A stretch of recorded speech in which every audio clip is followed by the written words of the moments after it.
사도행전 16장입니다. 사도행전 16장 25절에서 34절까지의 말씀입니다.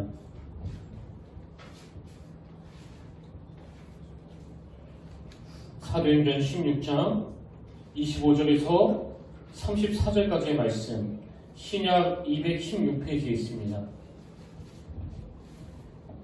저와 여러분 한 절씩 교독하시고 마지막 34절은 다 같이 한 목소리로 봉독하시겠습니다.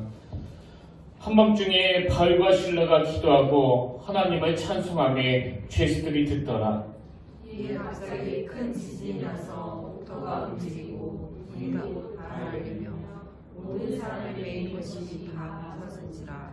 간수가 자다가 깨어 옥문들이 열린 것을 보고 죄수들이 도망한 줄 생각하고 칼을 빼어 자결하려 하거늘 바울이 크게 소리질러 이르되 내 몸을 상하게 하라. 우리가 다 여기 있노라하니. 간수가 등불을 달라고 하며 뛰어들어가 무서워 떨며 바울과 실라 앞에 엎드리고 그들을 데리고 나가 이르되 선생들이여 내가 어떻게 하여 구원을 받으리이까. 이르되 주 예수를 믿으라. 그리하면 너와 내 집이 구원을 받으리라 하고 주의 말씀을 그 사람과 그 집에 있는 모든 사람에게 전하더라. 그밤 그 시각에 간수가 그들을 데려다가 그 맞은 자들을 씻어주고 자기와 그 온 가족이 다 세례를 받으며 우리 다 같이 읽겠습니다. 그들을 데리고 자기 집에 올라가서 음식을 차려주고 그와 온 집안이 하나님을 믿음으로 크게 기뻐하니라. 아멘. 할렐루야. 반갑습니다. 참 잘 오셨습니다. 네, 어제 뵙는데도 불구하고 여전히 새롭습니다. 오늘도 주님의 놀라운 은혜가 이 자리에 함께 있기를 진심을 축복합니다. 요즘에 저는 이 코로나19와 관련된 그런 소식들을 접하면서 여러 가지 생각이 들었는데요. 여러분도 잘 아시지만 코로나 바이러스부터 시작해가지고 무슨 델타 감염, 또 요즘에는 그 오미크론까지 이 바이러스가 계속 변형이 돼가지고 또 재확산되고 있지 않습니까? 그래서 많은 전문가들이 이제는 기존에 나왔던 백신으로는 새로 나온 바이러스를 막지 못한다는, 그래서 또 백신이 개발되어야 한다는 그런 분석들을 하는데, 저는 그런 소식을 들을 때마다 드는 생각이 뭐냐 하면은 인생은 정말 그 숨은 그림 찾기다, 그런 생각이 드는 겁니다. 또 그런가 하면 인생은 정말 오리무중이다, 이런 생각도 요즘에 종종 제 머리를 스치고 지나가는데요.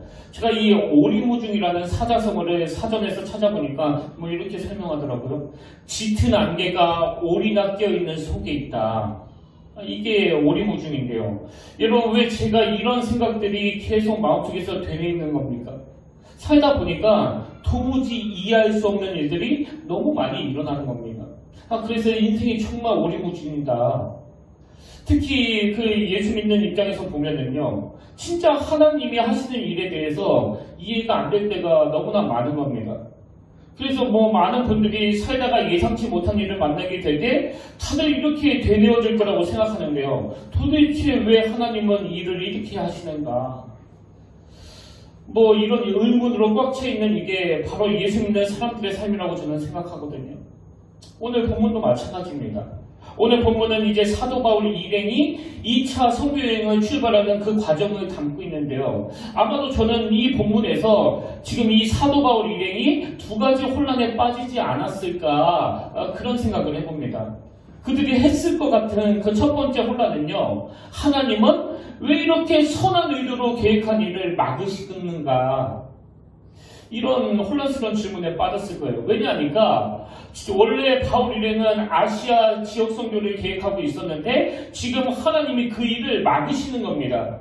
자, 본문 6절을 보십시오. 성령이 아시아에서 말씀을 전하지 못하게 하시거늘 그들이 부르기아와 칼라디아 땅으로 다녀가. 그건 7절도 마찬가지예요. 무시아 앞에 이르러 비두니아로 가고자 했으되 예수의 영이 허락하지 아니하시는지라. 지금 하나님은 두 차례 걸쳐서 그들의 계획을 막으시는데요. 이유도 없습니다. 설명도 없어요. 그냥 가지 말라는 거예요. 그쪽이 아니라는 겁니다. 아니, 지금 사도 바울 일행이 아시아로 가서 복음을 전해야 되겠다는 그 선교여행 계획을 세우는 과정에서 거기에 무슨 어떤 악한 의도가 있다거나 자기들의 어떤 정력을 위해서 가는 거라면 뭐 하나님이 막으신 게 충분히 이해가 되는데 정황으로 봤을 때 그런 게 아닙니다. 그러니 당연히 이런 혼란스러운 질문이 나오는 거 아니겠습니까? 하나님은 왜 이런 선한 의도를, 왜 이런 선한 계획을 허용해 주지 않으시는 건가? 그런가 하면 바울 일행이 가질 수 있는 혼란스러운 질문이 하나 더 있다고 생각하는데, 두 번째 질문이 이거 같아요. 아니 그 말씀에 순종했는데 왜 이런 가슴 아픈 고난이 찾아오는 건가? 이게 지금 어떤 상황인가 하냐면요. 자, 그들의 상황을 한번 보십시오. 본문 22절입니다. 무리가 일제히 일어나 고발하니 상관들이 옷을 찢어 벗기고 매로 치라 하여 많이 친 후에 옥에 가두고 간수에게 명하여 든든히 지키라 하니 그가 이러한 명령을 받아 그들을 깊은 옥에 가두고 그 발에 창고에 든든히 채웠더니 지금 그 끔찍한 상황이 벌어진 거 아닙니까?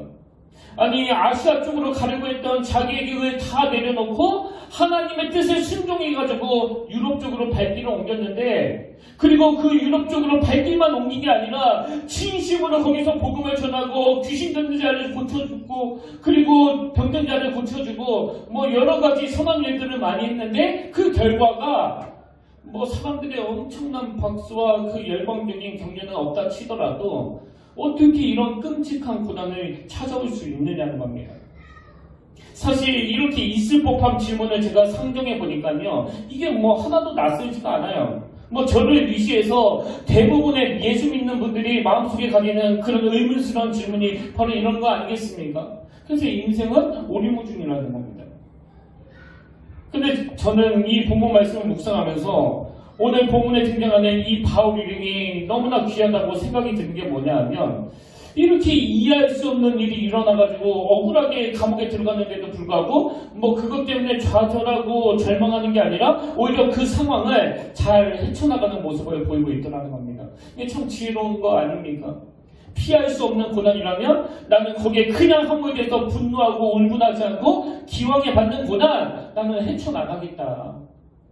그래서 저는 이런 사도 바울의 모습과 그 일인들의 모습을 보면서 여기서 우리가 인생의 법칙 중에서 많은 것들을 배울 수 있겠다 그런 생각을 하게 됐는데요. 오늘 이것들을 여러분과 함께 나누기를 원합니다. 여러분 오늘 본문에서 발견되는 인생의 법칙 중에서 우리가 정말 삶 속에서 배우고 익혀야 될 그 첫 번째가 뭐냐? 그건 바로 긍정적인 수용의 태도입니다. 자, 6절을 한번 보십시오. 성령이 아시아에서 말씀을 전하지 못하게 하시거늘 그들이 부르기아와 갈라디아 땅으로 다녀가. 사실 여러분 그들 입장에서 생각해보면 뭐 이 말씀 앞에 여러 복잡한 감정이 있을 수 있는 거 아닙니까? 성령이 아시아에서 말씀을 전하지 못하게 하시거늘 아니 왜 막으시냐고 한번 이유를 설명해 보시라고. 그 이유를 설명하셔야 내가 순종할 거 아니겠냐고. 근데 이렇게 복잡한 거 하나도 없고요. 그냥 말하는 대로 다 수용하는 거 아닙니까? 그래서 제가 이 첫 번째를 긍정적인 수용 이렇게 잡은 겁니다. 뭐 아무 토를 달지 않습니다. 그냥 수용하는 거예요. 제가 이런 사도 바울의 일행의 그 모습들을 보면서 예전에 읽었던 데이비드 깁슨이 쓴 인생 전도서를 읽다 거기 나오는 한 대목이 불쑥 떠올랐는데요. 어떤 대목인지 한번 들어보십시오. 우리 집 아이들의 불만은 내 아내와 내가 아이들보다 더 큰 그림을 볼 수 있고 종종 아이들이 정말 이해하지 못하는 목표를 위해 일하는 데에서 대부분 기인한다. 무슨 뜻인지 아시겠죠? 대부분 자녀 기르는 집, 특히 사춘기 아이들은요. 그 부모님 말씀에 순종을 안 해요. 그리고 아무리 설명해줘도 이해를 못합니다. 그들이 가진 불만의 그 근본적인 문제는 부모님이 자기들이 그리지 못하는 큰 그림을 그리면서 설명하기 때문이에요. 그래서 아무리 설명해줘도 자기는 겪은 적이 없거든요. 오늘 본문에서 그 바울 일행이 아시아로 가기를 원하는데 유럽으로 가라시는 그 말씀 앞에 아무 토를 달지 않는 것, 그리고 제가 그 모습이 너무나 귀하다고 생각하는 것, 그 말씀이 아무리 내 머리로 이해가 안 된다고 하더라도 그들은 영혼과 영혼을 이어 연결하시는 그 하나님의 일하심을 전적으로 신뢰하기 때문이에요. 여러분 제가 경험한 하나님은요. 사실 다 설명해 주세요. 왜 그렇게 해야 되는지 다 말씀해 주십니다. 근데 하나님이 설명하신 거 내가 다 이해가 되면 그때 내가 순종하겠습니다. 그거 아니에요. 그냥 순종하는 거예요. 그래서 제가 이 대목을 가지고 예전에 그 중학생 아이들한테 많이 인용을 했습니다.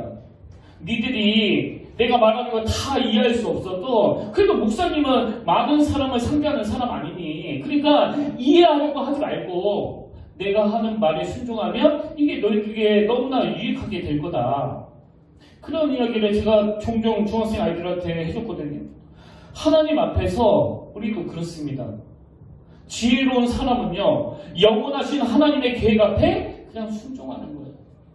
그리고 제가 이 훈련을 본격적으로 해야겠다고 생각한 게 이 평택교회에 오고 나서부터거든요. 그래서 비록 현실적인 문제가 있다고 하더라도 하나님의 말씀 앞에 아무 토 달지 않고 내가 한번 무조건 순종해보자. 내가 한번 수용해보자. 근데 놀랍게도 제 인생이 본격적으로 편해진 게 바로 그때부터예요. 여러분도 한번 해보세요. 작년에 코로나19가 딱 터졌을 때도요. 저는 뭐 큰 갈등 없었습니다. 아니 왜 이런 일이 일어나지? 이제 앞으로 어떻게 되는 거지? 제가 한 번도 그런 질문을 해본 적이 없어요. 그냥 받아들인 거예요. 이 하나님의 일하심을 전적으로 신뢰하면서. 그래서 지난 한 해 내내 이 상황에서 내가 어떻게 설교해야, 이 상황에서 내가 어떻게 목회해야 우리 성도님들이 갈등을 겪지 않을까, 그거 하나만 골똘히 생각하니까 목회가 그렇게 어렵지 않았습니다. 지금 사도 바울과 그 일행이 보여주는 이 긍정적인 수용의 태도가 이렇게 중요한 거예요. 이렇게. 그러나 두 번째로 본문에서 우리가 배우고 익혀야 되는 게 하나 더 있는데요. 그건 선택적인 감사입니다. 선택적 감사. 이게 무슨 의미인지 제가 설명해 드릴게요. 자, 오늘 본문 24절입니다. 그가 이런 명령을 받아 그들을 깊은 옥에 가두고 그 발을 창고에 든든히 치었더니 이런 일이 벌어졌습니다. 그랬더니 25절 한밤중에 바울과 실라가 기도하고 하나님을 찬송하며. 왜 제가 제목을 선택적 감사라고 했냐면 사실 그 밤에 바울과 실라는요 뭐 선택할 요소들이 참 많았습니다. 분노를 택할 수도 있었고 하나님께 서운한 감정을 드러낼 수 있었어요. 아니 하나님 무슨 일을 이렇게 하시느냐고요. 도대체 내가 뭘 순종 안 했습니까? 그리고 내가 뭘 잘못했습니까? 아니 내가 칭찬까지는 바라지 않겠는데 어떻게 감옥입니까? 얼마든지 그렇게 항변할 수 있는 거 아닙니까? 근데 제가 왜 선택적 감사라고 했느냐? 이 바울과 실라는요 한밤중에 하나님을 원망하면서 분노로 잠을 청하는 그 길을 택하지 않냐고 찬양을 택한 거예요. 감사를 택한 겁니다. 그래서 선택적 감사라는 겁니다. 여러분 우리 본능에서 일어나는 감사는 어떤 결과물이 주어졌을 때 나오지만 사실 이 감사라는 건 내가 선택할 수 있는 거라는 거 이거 기억하셔야 됩니다. 제가 이런 내용을 가지고 어제 묵상하고 있는데 그 예전에 봤던 그 방송인 김송 씨에 관한 그 기사가 떠올랐는데요. 그 남편이 그 강원래 씨 아닙니까? 여러분도 아시다시피 그 강원래 씨가 오토바이 사고로 하반신 마비 판정을 받았을 때는요. 결혼하기 이전이에요. 결혼하기 이전. 그런데 남자친구가 하반신 마비 상태인데도 불구하고 지극정성으로 간호하더니 그 하반신 마비가 된 남자친구랑 결혼을 해서 그 가정을 이루지 않았습니까? 그게 그 당시 저에게 막 너무나 충격이 돼가지고 뭐 아직도 기억이 나요. 와 저분 정말 대단한 분이다. 그리고는 너무나 아름다운 가정을 이루어가는 모습이 가끔씩 기사화가 됐는데 근데 제가 그때 본 기사 내용이 뭐냐 하면은 그 기사 내용이 이렇습니다. 자신을 천사로 바라보는 프레임에 갇혀 방송에서는 인고 부부인 척했지만 실제로는 남편하고 계속 다투면서 지옥 같은 날을 보냈다. 겉보기에는 인고보고고 화목하게 보였는데 지옥 같은 날을 보냈다고 하는 거예요. 이게 제 눈에 들어온 그 첫 번째 포인트였는데요. 두 번째 결론이 이렇습니다. 하지만 현재의 삶을 감사히 여기게 되면서 나는 내 가족을 지킬 수 있었다. 그리고 보니까요. 오늘 본문도 마찬가지예요. 24절에서 그들을 깊은 옥에 가두고 그 발을 창고에 든든히 채웠더니 이 말씀하고요. 25절에서 한밤중에 바울과 실라가 기도하고 하나님을 찬송하며 이 24절과 25절 사이에는 엄청나게 많은 내용이 생략되어 있는 거예요. 감옥에 갔는데도 그냥 뭐 할렐루야 그러면 그 사람은 좀 마심한 사람 아닙니까? 그 사람은 좀 아무 생각이 없는 사람 아닙니까? 사도 바울은 그런 사람이 아니에요. 제가 그 김송 씨에 관한 그 짧은 기사를 보면서 더 귀하게 느껴졌던 건 뭐 이분이 아무 생각이 없는 여자라서 그 상황을 그냥 받아들인 게 아니더라고요. 지옥 같은 끔찍한, 그리고 그 남편과 다투면서 말로 다 할 수 없는 마음의 고통을 기어이, 하지만 현재의 삶을 감사히 여기게 되면서 나는 내 가족을 지킬 수 있었다라는 이 결론이 나올 때까지 이분에게 얼마나 많은 그 선택적 감사가 있었겠는가. 그리고 막 뒤져보니까 역시나 이분도 크리스찬이네요. 예수 믿는 우리가 해야 되는 건 바로 선택적 감사입니다. 뭐 좋은 일이 생겨서 감옥 문이 저절로 열려서 나오는 감사는 그건 성경이 말하는 감사가 아니에요. 그건 내버려두면 나오는 본능입니다. 그래서 제가 선택적 감사. 여러분, 지난 한 해를 되돌아보면 코로나19 때문에 뭐 이런저런 가슴 아픈 일들이 얼마나 많았습니까? 그 과정에서 우리가 반드시 해내야 했던 건 바로 이 선택적 감사 아닙니까? 이게 두 번째 교훈이고요. 그러나 하나 더 있습니다. 우리가 본문에서 배워야 될 세 번째 메시지가 뭐냐면은 이렇게 무조건적인 순종 그리고 선택적인 감사가 어떻게 가능하느냐, 그건 지속적인 자족과 감사 훈련을 통해서 이루어진다는 거예요. 지속적인 자족과 감사 훈련. 여러분이 잘 아시는 말씀 빌립보서 4장 11절 12절을 보십시오. 내가 궁핍함으로 말하는 것이 아니니라 어떠한 형편이든지 나는 자족하기를 어떻다고요? 배웠대요. 그리고 12절도 마찬가지예요. 나는 비천에 처할 줄 알고 풍부에 처할 줄 알아. 모든 일, 곧 배부른가 배고픈가 풍부한 궁핍에도 처할 줄 아는 일체의 비결을 배웠노라. 감사는요, 훈련하는 거예요. 선천적으로 좋은 성격을 타고난 몇 사람만 하는 게 아니고요. 이 선택적 감사는 훈련에 의해서 생겨지는 겁니다. 여러분 이거 아셔야 됩니다. 이렇게 사도 바울처럼 끊임없는 감사 훈련을 위하여, 끊임없는 자족을 배우기 위하여, 일체의 비결을 내가 감사와 자족으로 채우기 위하여 훈련하고 몸부림치면 바로 그 애씀에 하나님이 개입해 주신다는 사실이에요. 그래서 여러분이 아시지만 빌립보서 4장 11절 12절 말씀은요, 이렇게 하고 끝내는 절대 안 되는 구절입니다. 진짜 중요한 건 바로 13절에 있습니다. 일체의 비결을 배웠노라. 그리고 그 다음에 내게 능력 주신 자 안에서 내가 모든 것을 할 수 있느니라. 오늘 여러분 예수 믿는 저와 여러분이 반성해야 될 게 있다면 지금 이 13절 말씀을 묻어놓고 있는 거 아닙니까? 내게 능력 주신 자 안에서 이 놀라운 능력이 나타나는 것이 11절 12절에서 자족을 배웠노라, 일체의 비결을 배웠노라라는 이 몸부림에서 나왔다는 것을 여러분 꼭 기억하시길 바랍니다. 다시 말씀드려요. 감사는 훈련이에요. 그리고 우리가 그 감사 훈련을 할 때 하나님이 반드시 도와주십니다. 그렇기 때문에 이 사도 바울이 보여준 지속적인 자족 훈련, 이건요 다름 아닌 시선을 바꾸는 훈련입니다. 시선을 바꾸는 훈련. 왜? 13절에 내게 능력 주신 자, 그분이 보이도록 만들어주는 게 바로 이 자족 훈련이거든요. 그러니까 이 훈련이 안 된 사람은 사도 바울이 처한 그 차가운 감옥만 보여요. 창고에 묶여있는 초라한 자기만 보여요. 두들겨 맞아가지고 욱신욱신 먼든 그 얼굴만 보입니다. 근데 자족 훈련이 이루어진 바울 같은 사람은 그런 현실과 상황만 보이는 게 아니라 그런 현실과 상황 너머에 계시는 내게 능력 주시는 자, 그분이 보여지기 시작하는 거, 이게 자족 훈련의 핵심이에요. 그래서 C.S. 루이스가 이런 말을 했습니다. 시선이 예수 그리스도를 향해 있는 사람이 그리스도인이다. 뭐 교회에 나오는 그 사람도 그리스도인이지만요, 이런 어려움이 있을 때 그 시선이 어디를 향해 있느냐, 이게 그리스도인의 특징이라는 겁니다.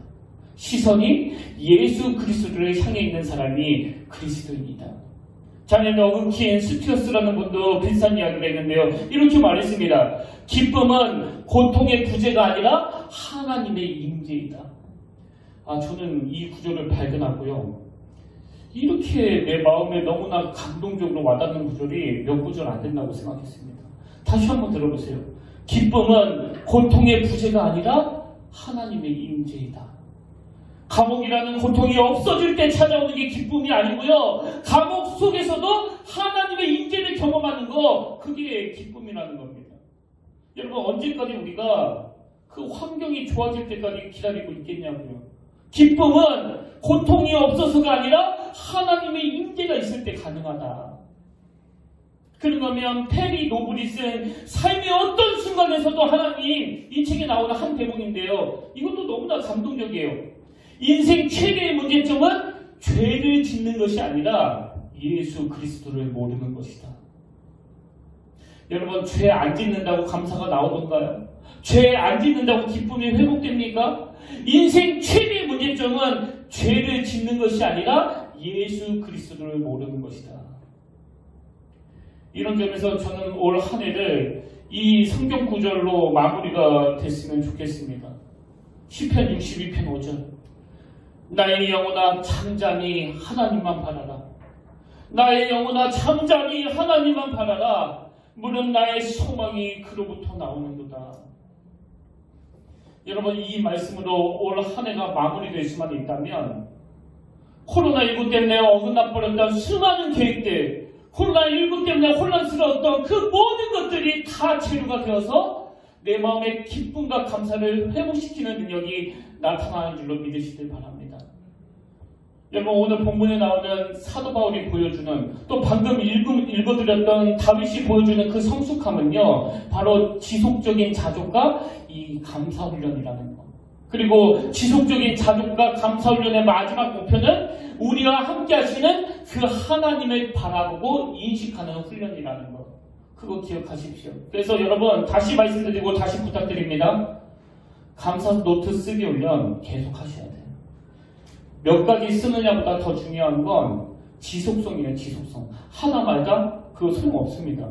전문가들의 견해에 따르면요, 이 새로운 습관이 몸으로 익숙해지는데 대략 3주, 한 21일 정도가 걸린다는 거예요. 한 3주 정도는 지속적으로 해야 그때부터 즐거움도 좀 느끼기 시작하고 내 몸에 배이기 시작한다는 겁니다. 근데 그 런던 캠퍼스에 나온 그 연구 결과를 보니까요, 또 다른 주장을 해요. 사람이 그 행동의 변화까지 이어지기 위해서는 3주 가지고는 안 되고요. 약 2달에서 6달 정도의 시간이 필요하다는 거예요. 뭐가 맞는지는 모르겠지만 우리는 21일만이라도 한번 해보자고요. 이게 지속적인 감사훈련 아닙니까? 그래서 제가 여름에는 하루에 한 10,000보 이상씩 걸어야 되겠다, 그렇게 마음을 먹고 저녁에 나가가지고 많이 걸었는데요. 요즘은 너무 추워가지고 그렇게 오래 못 걷습니다. 근데 여러분, 이렇게 추워도요, 제가 안 나가면 이 몸이 못 견뎌요. 못 견뎌. 기어이 나가게 만듭니다. 이게 내 몸에 배기 시작한 거예요. 감사도 마찬가지입니다. 3주에서 이루어지든지 2달에서 6개월 해야 이루어지는지 모르겠지만 이 감사가 몸에 뵐 때까지 만들자는 거거든요. 그래서 감옥에서도 이런 선택적인 감사가 저절로 나올 수 있도록. 왜 그렇게 해야 된다고요? 그래야 내게 능력 주신 자가 내 안에 있다는 걸, 오늘도 그 하나님이 나와 함께 하신다는 걸 맛볼 수 있기 때문입니다. 여러분, 오늘이 이 한 해를 마무리하는 맨 마지막 주일인데요.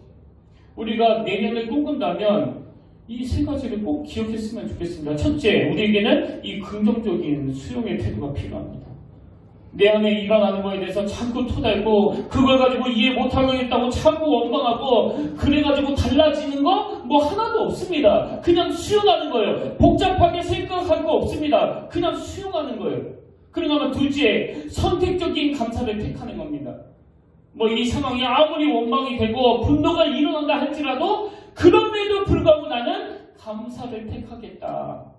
그리고 제일 중요한 거 셋째, 이 모든 것들은 지속적인 자족훈련, 감사훈련을 통해서 이루어진다는 것. 여기에다가 제가 한 가지를 더 다루고 싶은데요. 그럼 하나님은 왜 아시아로 가려는 그 바울 일행을 유럽 쪽으로 방향을 바꾸게 하셨나? 우리 머리로는 잘 이해가 안 되는데요. 여기에는 기쁘신 하나님의 뜻이 아마 수십 가지, 수백 가지가 있을 거예요. 근데 제가 오늘 본문을 가만히 묵상하다가 그 하나님의 뜻을 하나 발견했는데요. 그게 뭐냐 하니까 제가 앞에서 이제 유럽 쪽으로 방향을 튼 그 바울 일행이 복음을 전하다가 그 감옥에 잡혀 들어갔다고 말씀드리지 않았습니까? 그리고 그 과정에서 바울과 실라가 감사를 선택해서 그 감옥에서 하나님께 찬양과 감사를 올려드리는데 그 과정에서 옥문이 열리는 그 기적이 일어났고 자다가 깬 간수가 이 죄수들이 다 도망간 줄 알고 크게 낙심하고 있는데 사도 바울이 거기서 복음을 전합니다. 그 내용이 30절부터 34절까지 나오는데요. 간수가 이렇게 질문합니다. 그들을 데리고 나가 이르되 선생들이여 내가 어떻게 하여야 구원을 받으리까 하거든 이르되 주 예수를 믿으라 그리하면 너와 네 집이 구원을 받으리라 하고 주의 말씀을 그 사람과 그 집에 있는 모든 사람에게 전하노라. 그 밤 그 시각에 간수가 그들을 데려다가 그 맞은 자리를 씻어주고 자기와 그 온 가족이 다 세례를 받은 후 그 다음 34절입니다. 그들을 데리고 자기 집에 올라가서 음식을 차려주고 그 다음에 그와 온 집안이 하나님을 믿음으로 크게 기뻐하니라. 여러분 여기 보니까 사도 바울이 억울하게 감옥에 갇혀서 어려움을 당하니까 오히려 그 간수가 기뻐하네요.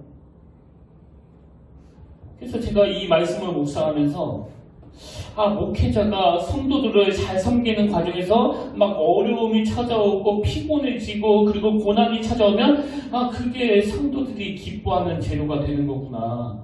그걸 새삼 깨달은 거예요. 그리고 제가 이 본문을 묵상하는데요.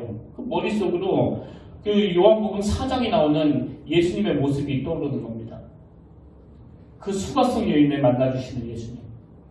여러분도 아시지만 예수님이 그 초라한 우물가 여인, 그 한 사람을 만나주시려고 그 뜨거운 한낮의 중동 사막을 땀을 뻘뻘 흘리면서 걸어가신 거 아닙니까? 그래서 제가 찾은 답이 뭐냐? 왜 하나님은 아시아로 가려고 하는 그 바울 일행의 방향을 바꿔서 유럽 쪽으로 돌리셨나? 그리고 왜 사도 바울이 그 감옥에 갇혀야만 했는가? 수많은 이유 중에 제가 하나를 발견한 겁니다. 간수가 예수님을 영접하고 온 가족이 구원받는 그 일이 하나님 입장에서 필요했기 때문이에요. 제 마음에 감동이 밀려온 대목이 이겁니다. 한 사람의 생명을 살리시는 일에 온 마음을 담고 계시는 하나님. 그러고 나면 사도 바울의 일행이 선택적인 감사가 그 생명을 살려내는 열매를 가져왔다는 것. 여러분 모르긴 해도요. 간수와 그 가족들이 그 놀라운 예수 그리스도를 영접하고 그 기쁨으로 감격하는 그 모습을 이 바울과 실라가 보면서 그동안 수고하면서 쌓였던 모든 피곤이 다 풀렸을 거라고 저는 생각합니다. 그리고 모든 의문이 다 풀렸을 거라고 생각해요. 저는 그들에게 이 깨달음이 있었다고 확신합니다. 이 일 때문에 우리를 여기로 인도하셨구나. 하나님은 이 일에 관심을 두고 계시는 거구나. 이 한 영혼에 대한 관심. 제가 이런 말씀을 한참 묵상하고 있는데요. 바로 어제 어느 성도님한테 전화가 왔습니다. 어제 그 성탄절 예배를 들으신 거예요. 그 영상으로. 그리고는 하시는 말씀이 목사님 설교 시간에 말씀하셨던 그 청년의 결단이 저에게는 너무나 은혜가 되고 감동이 되고 너무나 귀하게 들려졌습니다. 그래서 그 청년이 그 가족들과 더불어 저녁 식사 근사하게 한번 할 수 있도록 제가 좀 후원 좀 하고 싶은데 목사님 제가 누군지는 밝히지 마시고 목사님이 꼭 전달해 주시면 감사하겠습니다. 이게 바로 한 영혼에 대한 관심 아닙니까? 이게 바로 그 사랑의 선순환 아닙니까? 저는 이게 약자 한 사람에 대한 그 사랑의 표현이었다고 생각하거든요. 그래서 참 감동이 되는 겁니다. 지난 한 주간 동안에 우리 교회에서 그 성탄원금을 가지고 이런 용도로 쓰겠다고 제가 선포한 이후로 바로 어제까지 어떤 목사님은 우리 교회도 평택교회가 하고 있는 그 일에 함께 동참하기를 원합니다. 그러면서 본인 교회에 그 성탄원금을 보내주시고 또 어떤 권사님은 이 말씀을 듣자마자 바로 은행에 가셔서 돈을 뽑아 오시면서 목사님 예전부터 하고 싶은 마음이 있었는데 오늘 해야겠다는 마음이 들었습니다. 그렇게 십시일반으로 이 헌금이 모여지는 모습을 보면서 여러분 한국교회 아직 살아있습니다. 아직 죽지 않았습니다. 자기랑 아무 상관이 없는 그 연약한 한 영혼을 위하여 이 성금이 쓰여진다는 걸 그렇게 기뻐하며 그리고 그 청년의 이야기를 들으며 그 청년도 한 연약한 영혼이기 때문에 내가 그분에게 식사를 대접하고 싶다. 그 섬김을 통해서 찾아오는 기쁨. 이게 바로 그 그리스도인 아닙니까?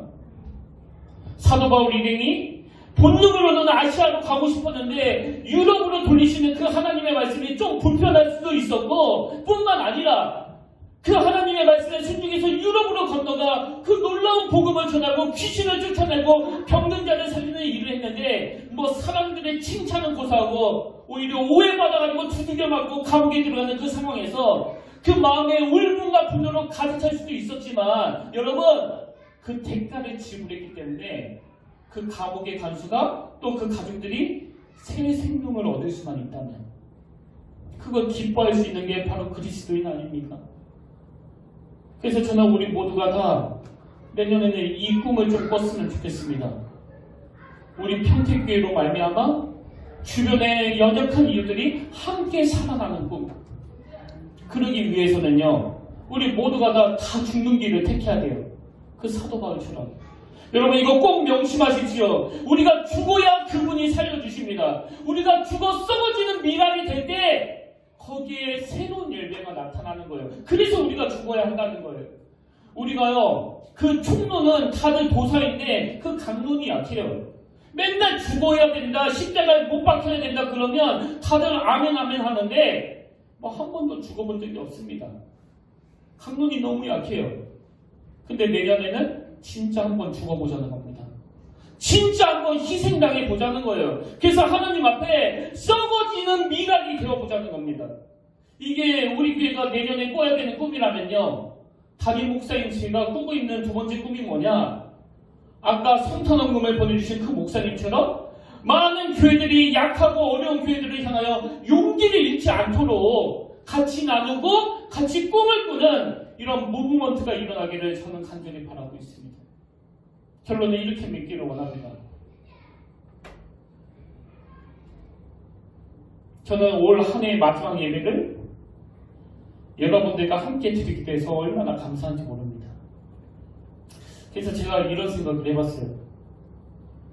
사실 오늘 마지막 예배인데 지금 여기에 한 그 7명 정도 앉아있지 않습니까? 근데 제가 눈에 보이는 이것 때문에 막 낙심이 돼가지고 올 초에는 10명 정도 드렸는데 올해 마지막은 그 7명밖에 안 되네. 그러면 저 바보 아닙니까? 여러분 이 눈으로 보여지는 성도님은 7명밖에 안 되지만 저는 알고 있습니다. 지금 각 예배 처소에서 많은 믿음의 동역자들이 우리와 함께 예배하며 우리와 함께 꿈을 꾸며 우리와 함께 기도하는 이런 놀라운 일들이 일어나고 있다는 걸 저는 알고 있습니다. 그래서 낙심이 없는 거예요. 그렇다고 여러분 제가 지금 뭐 힘이 쭉 빠진 그런 설교를 하고 있습니까? 아니에요. 오히려 더 힘을 내면서 지금 설교를 하고 있는 거거든요. 왜? 지금 눈에 보이지 않지만 내 안에 임마누엘 그 주님이 계시기 때문에. 그래서 저는 오늘 본문에서 이 바울과 실라가 감옥에서 같이 찬양하는 그 모습이 너무나 아름다운 겁니다. 비록 지금 단둘이 예배드리고 있지만 밖에서는 수많은 믿음의 동역자들이 그들을 응원하고 있고 무엇보다도 임마누엘 되시는 그 주님, 우리와 함께 하시는 그 주님을 그들이 목도하고 있기 때문에 입술에서 감사와 찬양이 터져나오는 거 아니겠습니까? 우리도 이것을 볼 수 있는 눈이 필요하다는 거예요. 저는 이렇게 두 사람의 동역자가 같이 기도하고 찬양하는 모습을 보다가 불쑥 옛날에 나왔던 노래가 떠올랐는데요. 아마 다들 아실 거예요. 그대 내게 행복을 주는 사람. 이 가사를 생각하면 막 지금도 마음이 막 울컥울컥합니다. 가사가 이렇습니다. 내가 가는 길이 험하고 멀지라도 내가 가는 길이 험하고 멀지라도 그대 함께 간다면 좋겠네. 우리 가는 길에 아침 햇살 비치면 행복하다고 말해주겠네. 이리저리 둘러봐도 제일 좋은 건 그대와 함께 있는 것. 저는 이 가사 중에서 이리저리 둘러봐도 제일 좋은 건 그대와 함께 있는 것. 여러분, 예수 믿는 묘미가 바로 이거 아닙니까? 임마누엘 되시는 주님이 나의 그대예요. 나의 그대. 이리저리 둘러봐도 제일 좋은 건 그대와 함께 있는 것. 그러면 그 주님이 허락해 주신 너무나 고마운 믿음의 동역자들, 그 다음 가사가 이렇습니다. 내가 가는 길이 험하고 멀지라도 그대 내게 행복을 주는 사람. 내가 가는 길이 험하고 멀지라도 그대 내게 행복을 주는 사람. 때론 지루하고 외로운 길이라도 그대 함께 간다면 좋겠네. 저는 결론을 헬렌 켈러가 한 말로 마무리하기를 원합니다. 시력을 다 잃어버리니 헬렌 켈러가 이런 말을 했습니다. 어둠 속에서 친구와 함께 걷는 것이 빛 속에서 혼자 걷는 것보다 낫다. 올 한 해 이런저런 어려움으로 어두운 긴 터널을 보내고 있다고 할지라도, 그래서 낙심하고 좌절하고 상하고 아팠다고 할지라도 어둠 속에서 친구와 함께 걷는 것이 빛 속에서 혼자 걷는 것보다 낫다는 것을 여러분 꼭 믿으시길 바랍니다.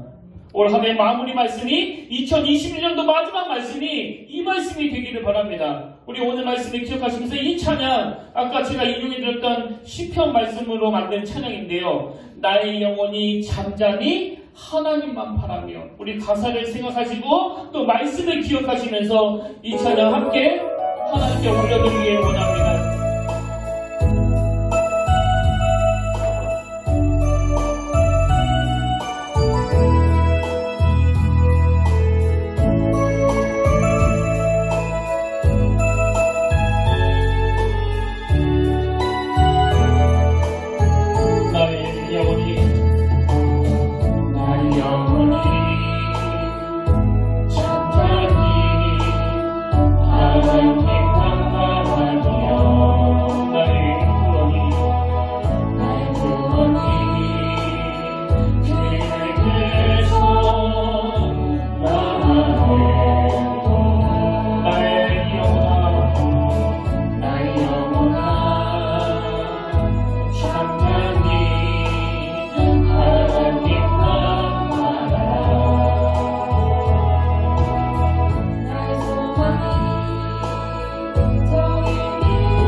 제가 말씀을 가만히 준비하면서 생각해 보니까 뭐 올 한 해는 유난히 요동이 많았던 한 해 아닙니까? 코로나19로 너무너무 당황스러운 일이 많았던, 그래서 요동이 많았던 한 해인데요. 여러분, 우리 한 해 맨 마지막 결론이 내가 요동치 아니하리 이렇게 마무리할 수만 있다면 그 얼마나 감사하겠습니까?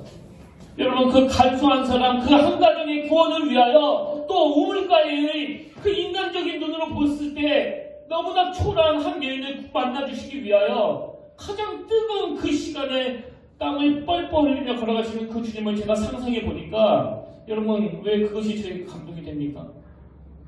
그래서 제가 살아났거든요. 인생에서 가장 초라하고 그 어두운 순간에. 여러분, 이 찬양 다시 한번 부르실 때 우리 한 해의 마무리가 내가 요동치 아니하리, 내가 요동치 아니하리, 내가 요동치 아니하리. 하나님, 이렇게 고백하며 마무리되는 올 한 해가 되기를 바랍니다. 이 사모하는 마음을 가지고 우리 다시 한번 가사를 묵상하시면서 찬양하기를 원합니다.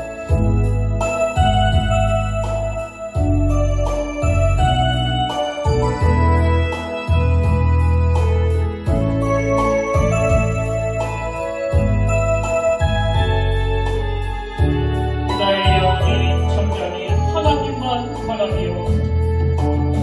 나의 영혼이 잠잠히 하나님만 바라며, 나의 구원이 그에게서 나는도다.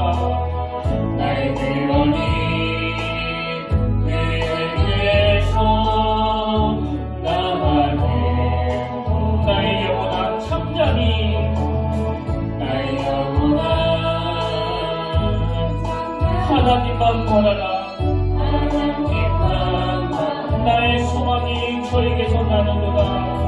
나의 소망이 저에게서 나는도다.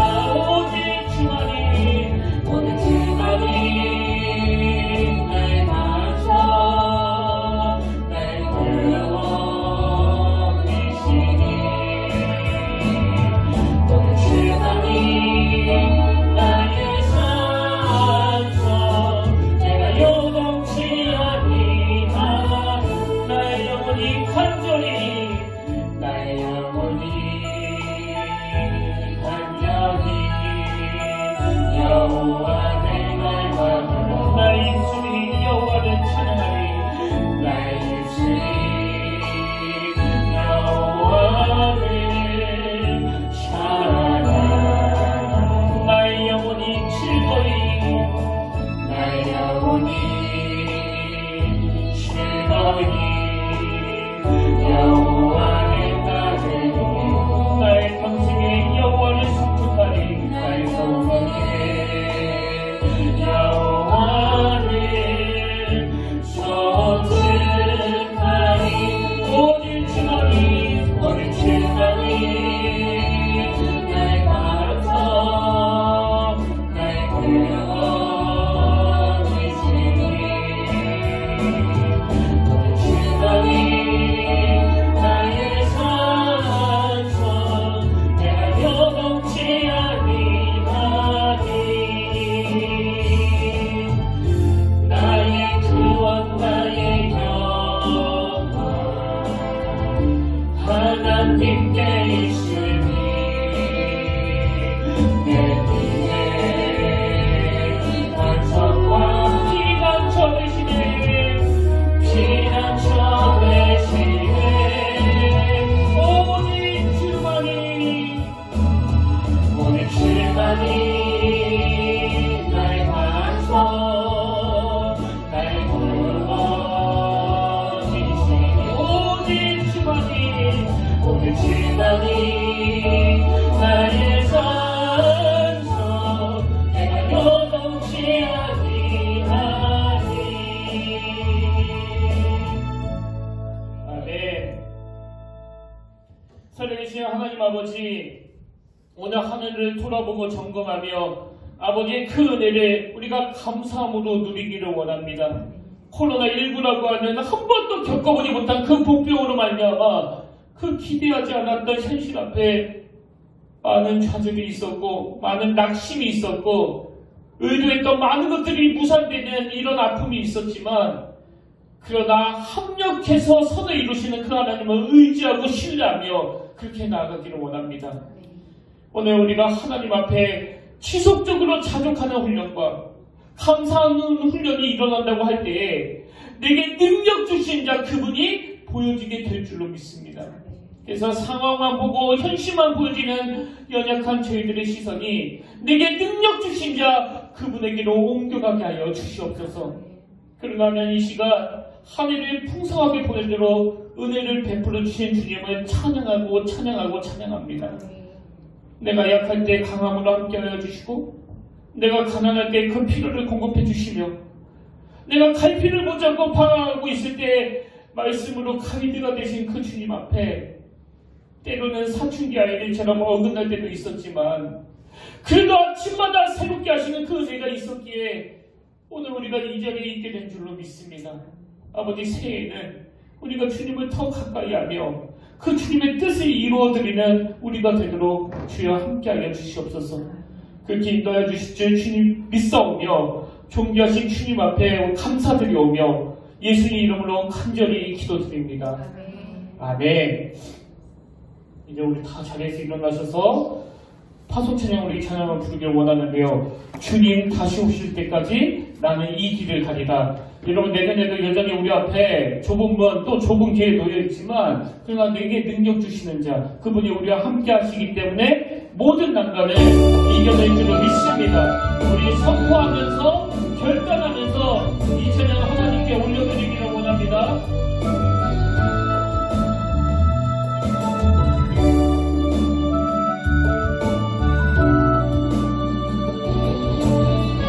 우리 이렇게 찬양합니다. 주님 다시 오실 때까지. 주님 다시 오실 때까지 나는 이 길을 가리라. 좁은 길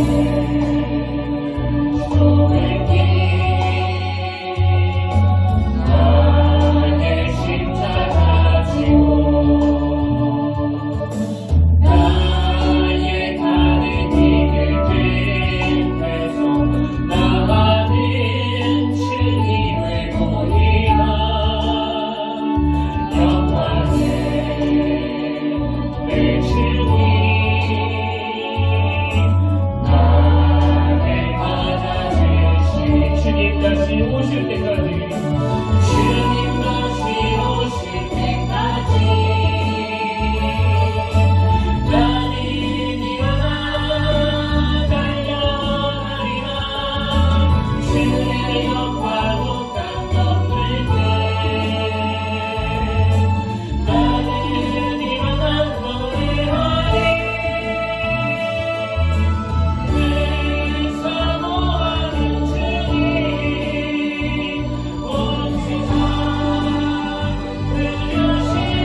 나의 영혼아 잠잠히 하나님만 바라라.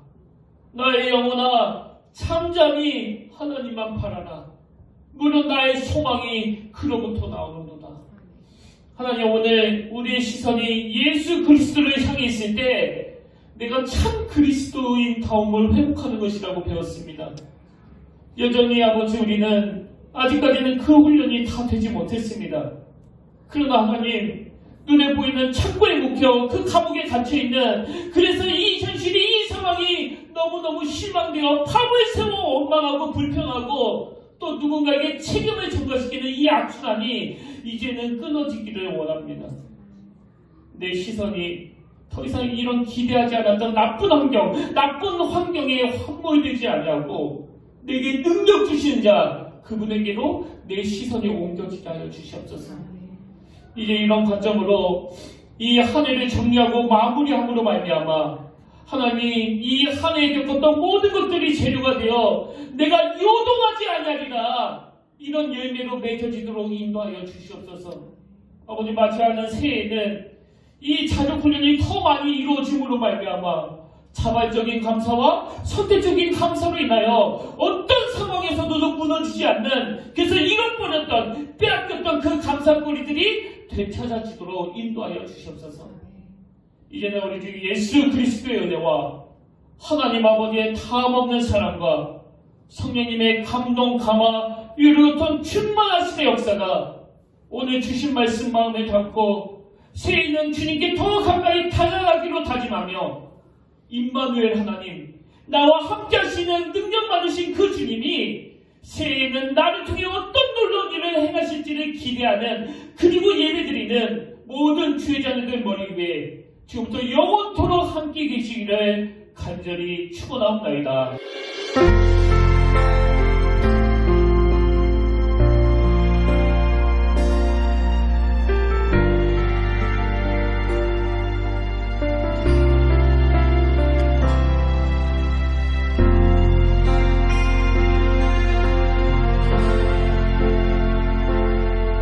지금 서 있는 이곳에서 높임을 받으소서. 내가 받는 땅